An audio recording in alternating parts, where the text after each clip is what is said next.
Hello student, कैसे हो आप? स्टूडेंट, मेरा नाम है गौरव कश्यप और एक बार फिर मैं आपके लिए कुछ महत्वपूर्ण एक्सरसाइज को लेकर आया हूं। स्टूडेंट, आज हम क्लास 10th एनसीईआरटी मैथ प्रश्नावली 3.2 पार्ट 3 करने वाले हैं। ठीक है स्टूडेंट, और इससे पहले मैंने क्वेश्चन नंबर 4 तक डिस्कस किया था और आपके अच्छे से समझ में भी आया था। तो स्टूडेंट, आज हम क्वेश्चन नंबर 5 डिस्कस करेंगे। ठीक है, इसमें क्वेश्चन नंबर 5 है, एक आयताकार बाग जिसकी लंबाई चौड़ाई से 4 मीटर अधिक है का अर्ध परिमाप 36 मीटर है। बाग की विमाएं ज्ञात कीजिए। तो स्टूडेंट, जो विमाएं होती है वह उसका तात्पर्य है लंबाई व चौड़ाई से है। तो हमें इस क्वेश्चन में बाग की लंबाई व चौड़ाई याद करनी है और वही उसका आंसर होगा। ठीक है स्टूडेंट, चलो स्टार्ट करते हैं। स्टूडेंट, एक बात और बता दूं मैं कि ये जो क्वेश्चन है ये कई बार एग्जाम में आया हुआ है और ये वेरी वेरी इंपॉर्टेंट क्वेश्चन है। ठीक है, इसे बड़े ध्यान से आपको समझना है। ठीक है, चलो स्टार्ट करते हैं। हम इसमें मान लेते हैं माना बाग की जो लंबाई है, माना बाग की लंबाई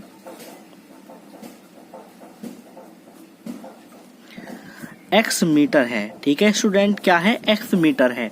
इसी प्रकार बाग की चौड़ाई हम मान लेंगे, बाग की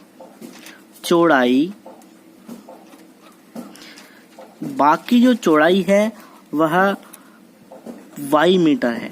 ठीक है, इसके बाद हम करेंगे प्रश्नानुसार। जैसे प्रश्न में दिया हुआ है उसी के अनुसार हम इस क्वेश्चन को हल करेंगे। प्रश्नानुसार,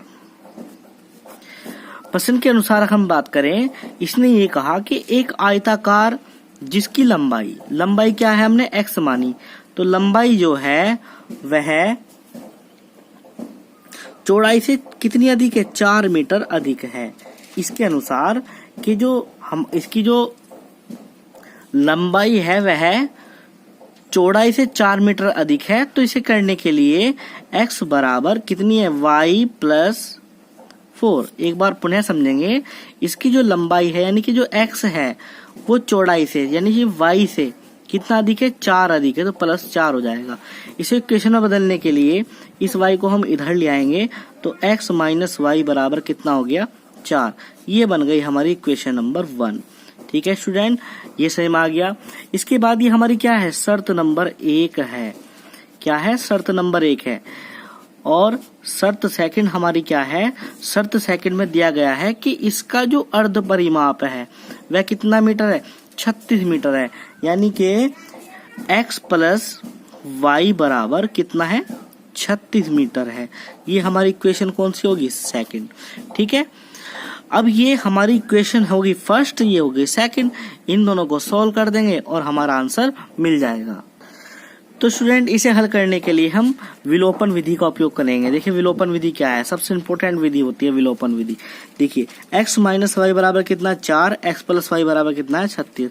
तो हम करेंगे समीकरण 1 में समीकरण सेकंड जोड़ने पर। ठीक है, देखो किस प्रकार जोड़ेंगे, यानी कि x माइनस वाई बराबर कितना? 4, x प्लस वाई बराबर कितना है? 36। और जब हम जोड़ने पे करेंगे तो प्लस और माइनस की एक जैसी संख्या कट जाएगी। x कितना हो गया? x हमें मिला 2x, और ये कितना हो जाएगा? ये हो जाएगा 40। और इससे हम काट सकते हैं, इसे कितनी बार कटेगा? 20 बार।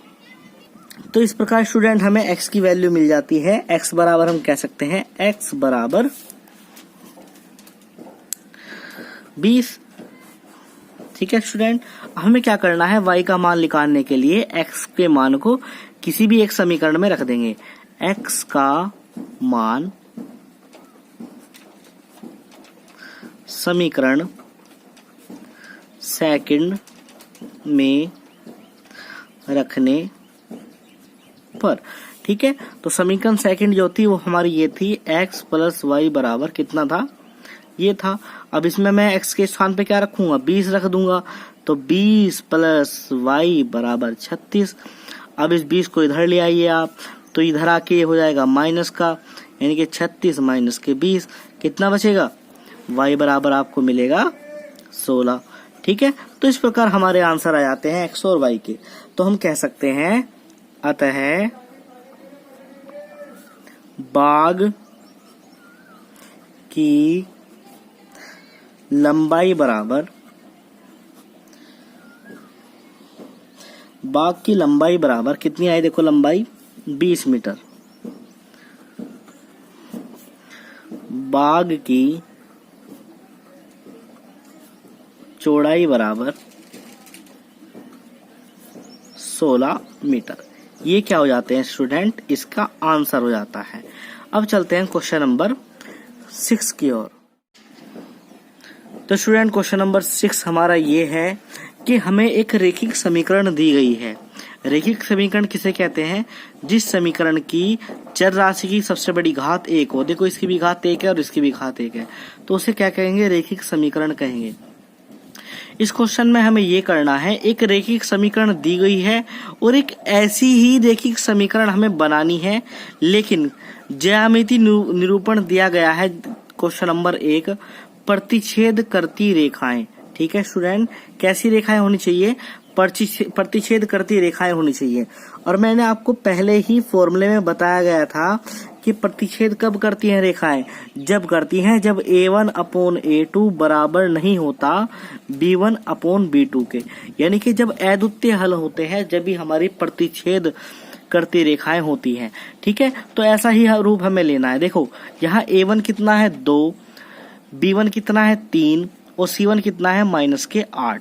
ठीक है, तो इसी के अनुसार हम बनाएंगे। तो हम a1/a2 हमारा दिया हुआ है, देखो a1 कितना है हमारा 2 दिया हुआ है ऊपर, तो यहाँ 2 लिख देंगे। ठीक है, तो हमें ऐसा रूप लेना है स्टूडेंट कि ये दोनों जो है शुरू के इक्वल ना हो। अपने पास से कोई भी समीकरण मान लीजिए आप दो a2 का मान, तो मैं यहाँ पे क्या रख रहा हूँ, यहाँ 2 रख देता हूँ। ठीक है, तो ये सोल्व करके कितना आएगा 1 आएगा। इसी प्रकार b1/b2 का रूप ले रहा हूँ, यहाँ पर b1 कितना दिया हुआ है 3, तो यहाँ पर हम 3 लेंगे। ठीक है, अब आपको ऐसा रूप लेना है कि आप यहाँ कट के 1 नहीं आना चाहिए स्टूडेंट, चाहे आपका कुछ भी आए। ठीक है, तो मैं यहाँ पे क्या लूंगा, यहाँ 6 लेता हूँ, तो ये क्या रूप बनेगा 1/2 बनेगा। तो यहाँ दिखाई दे रहा है कि ये जो रूप है इसे डिवाइड नहीं करता है। ठीक है, तो हम कह सकते हैं, तो दूसरी जो समीकरण बनेगी, दूसरी संभावित समीकरण क्या बनेगी, इसके अनुसार यहाँ लिखेंगे दूसरा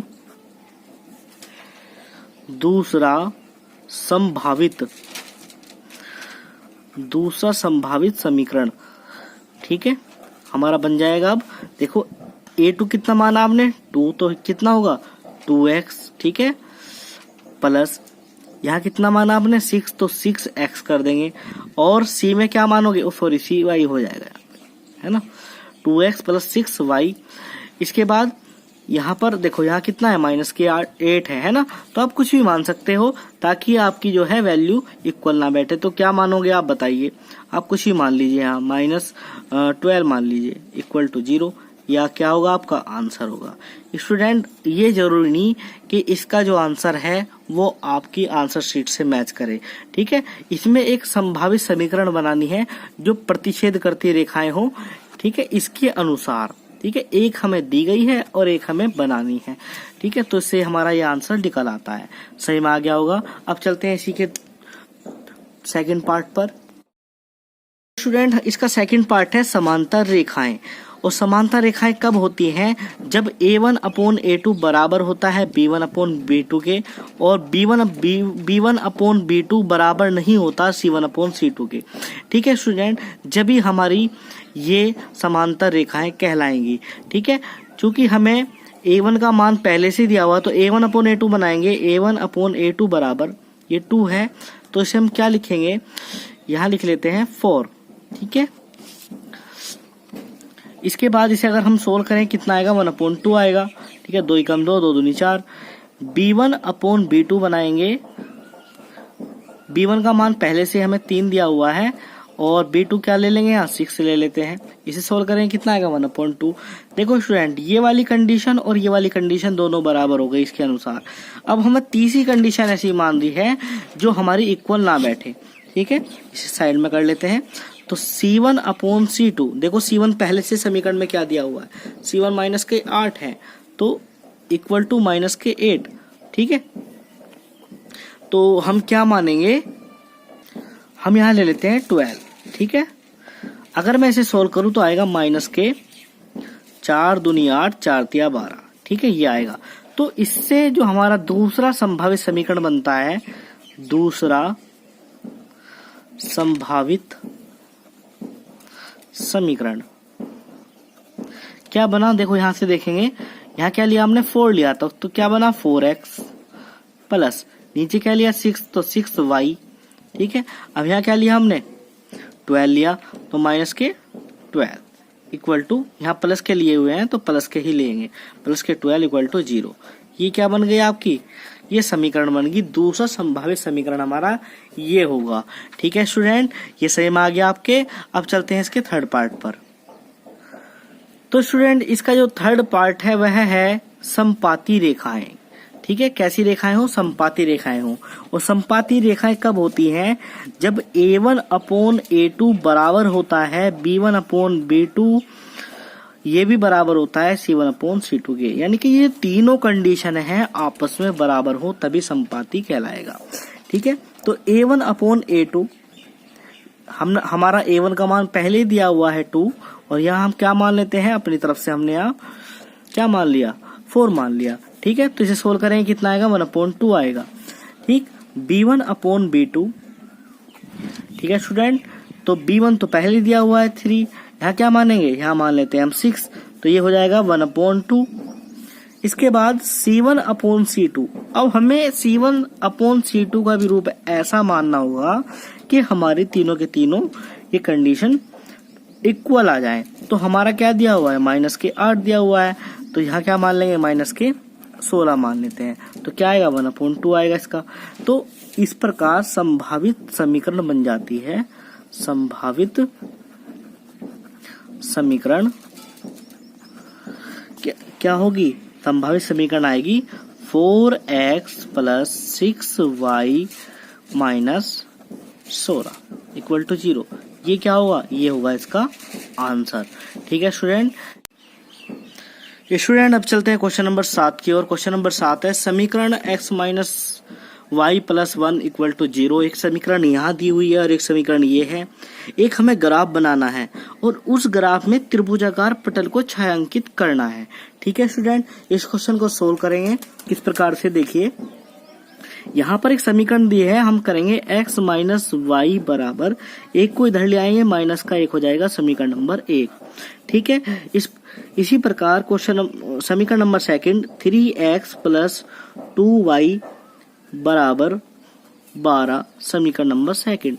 ये हमारी दो समीकरण हमें प्राप्त हो गई है, ठीक है। अब हमें निर्देशांश निकाल कर, ठीक है, निर्देशांश कहा है ना यहाँ पर, शीर्षों के निर्देशांश निकालने हैं और त्रिभुजाकार पटल को छायांकित करना है, ठीक है। तो हम यहाँ क्या करेंगे, समीकरण 1 से करेंगे, समीकरण 1 से, ठीक है। समीकरण 1 ये है, इसे उतार लेते हैं, x माइनस वाई बराबर माइनस का 1, ठीक है स्टूडेंट। एक ग्राफ बनाएंगे छोटा सा इस प्रकार से, एक्स वाई, ठीक है स्टूडेंट। अगर मैं यहाँ x के स्थान पर 0 रख दूं तो y बराबर मुझे क्या मिलेगा, 1 प्राप्त होगा। x के स्थान पर 1 रख देता हूँ यहाँ पर, तो मुझे यहाँ पर क्या मिलेगा, 2 प्राप्त होगा, ठीक है स्टूडेंट।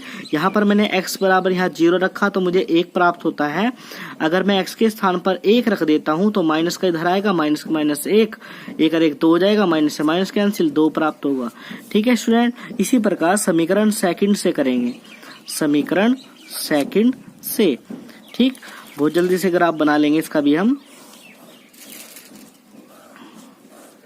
आप इसमें मान रख के भी देख के कर सकते हैं, ठीक है स्टूडेंट। तो यहाँ पर अगर मैं x के स्थान पर, ये x हो गया, ये y हो गया, समीकरण सेकंड एक बार उतार लेते हैं, 3x प्लस 2y बराबर 12, ठीक है स्टूडेंट। तो ये क्या है, अगर मैं x के स्थान पर यहाँ 4 रख देता हूँ, ठीक है। 4 तिया 12, इधर घट के हो जाएगा ये 0, तो y का मान हमें 0 प्राप्त हो। यदि मैं x के स्थान पर यहाँ 2 रख देता हूँ तो 2 तिया 6, 6 इसमें से घट जाएगा और ये 2 इसे कितनी बार काटेगा, फिर 3 बार। यानी कि अगर मैं x के स्थान पर 2 रख दूं तो y का मान कितना प्राप्त होगा, 3 प्राप्त होगा। अब ये हमारे निर्देशांक निकल आए हैं स्टूडेंट। अब इसे क्या करना है, हमें ग्राफ पर ज्यामिति रचनाएं करनी है, ग्राफ पर इसे दर्शाना है। तो स्टूडेंट ये हमारा ग्राफ है, इस पे दर्शाएंगे। मैं ऊपर की तरफ इसके निर्देशांक लिख देता हूं। इसके निर्देशांक ये थे कि 0,1 और 1 2, ठीक है, और 4 0 2 3। ये क्या है, इसके निर्देशांक है, ठीक है। ये इस पे हमें दर्शाने हैं। तो देखिए x पे कितना है 0 और कहाँ पे जाना है 1 पर, तो कहाँ पर पड़ेगा हमारा, यहाँ पड़ेगा स्टूडेंट। तो यहाँ लिख देंगे 0 1। इसके बाद 1 और 2, यानी कि 1 पर 2 पे जाना है, 1 के सामने और 2 के सामने, तो कहाँ पर पड़ेगा आपका, यहाँ पड़ेगा। तो यहाँ लिख देंगे 1 और 2, ठीक है। अब हमें क्या करना है, फीटी की सहायता से इसे मिला देंगे, ठीक है, इस प्रकार से, ठीक। और मिलाने के बाद इस लाइन के ऊपर अपनी समीकरण का नाम लिख देंगे जिससे निकल के आया। किससे निकल गया, x minus y plus 1 equal to 0, ठीक है, इस प्रकार से, ठीक। इसके बाद हमें क्या करना है, समीकरण सेकंड से जो निर्देशांक निकले थे वे निकाल लेंगे। यानी कि 4 0, तो 4 0 कहाँ पर पड़ेगा, यहाँ पर आपका 4 0। उसके बाद कितना है 2 और 3, यानी कि 2 के सामने 3 पर, तो 2 के सामने 3 पर, यानी कि 2 के सामने 3 पर कहाँ आएगा, यहाँ पर पड़ेगा लगभग में 2 और 3। अब इसे क्या करेंगे, फीटी की सहायता से ऐसे करके मिला देंगे इस प्रकार से, और इसके ऊपर भी इस समीकरण का नाम लिख देंगे। यानी कि 3x प्लस 2y, ये इक्वेशन हमने इसके ऊपर रख दी है, ठीक है। तो ये जो हमारा जो बीच में जो आकार बना, त्रिभुजाकार जो आकार आपको दिखाई दे रहा है, इसे छायांकित करना है। किस प्रकार से, इस प्रकार से शेडिंग करनी है इसमें।